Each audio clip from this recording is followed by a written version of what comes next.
مسلمان کے ساتھ صلہ رحمی کرنا، اچھے اخلاق سے پیش آنا، رشتہ جوڑنا، اس کا انعام دنیا میں ملتا ہے انسان، دنیا میں اللہ تعالیٰ اس کا بدلہ عطا فرماتا ہے۔ اس لیے اللہ تعالیٰ نے صلہ رحمی کا حکم دیا۔ جب آپ صلی اللہ علیہ وسلم غار حرا میں تھے، وحی آئی، جبریل آئے، اب اکیلے بیٹھے ہوئے غار میں، جبریل آئے اور شکل انسان کی لیکن پر لگے ہوئے ساتھ، وہ گھبرا گئے اور آپ کو دبایا، جبریل نے 3 مرتبہ دبایا۔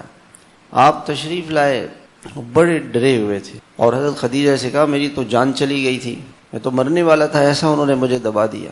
تو حضرت خدیجہ نے کہا کہ نہیں اللہ کے رسول، ایسا نہیں ہوگا، کلا واللہ لا یخزیک اللہ ابدا، کبھی بھی اللہ تعالیٰ آپ کو بے یار و مددگار نہیں چھوڑیں گے، آپ کو ہلاک نہیں کریں گے، آپ کا نقصان نہیں ہونے دیں گے۔ کیوں؟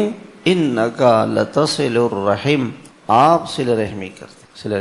علماء نے لکھا ہے کہ اللہ کی رحمت، نبوت یہ اللہ کی بہت بڑی رحمت ہے، اتنا بڑا منصب ہے کہ سارے دنیا کے انسان، فرشتے، یہ بے ادبی ہے کہ انبیاء علیہ السلام بھی کسی کو نبی نہیں بنا سکتے، کسی نبی کو بھی یہ اختیار نہیں ہے کہ وہ کسی کو نبی بنا دیں، یہ صرف اللہ کی مرضی ہے، اللہ کا حکم ہے۔ اتنی بڑی ہستی، کتنی بڑی ہستی ہے انبیاء علیہ السلام، اور ان کو اللہ تعالیٰ نے آپ کو نبوت عطا فرمائی۔ حضرت خدیجہ نے کہا کہ یا رسول اللہ ایسا نہیں ہوگا کہ اللہ آپ کو کبھی ضائع نہیں ہونے دے گا، آپ صلہ رحمی کرتے ہیں۔ اور سارے کافر تھے، مشرک تھے ان کے ساتھ، اور پوری زندگی آپ نے اپنے رشتہ داروں کے ساتھ حسن سلوک کیا، یہاں تک کہ آپ کے چچا آپ کے دشمن ہو گئے،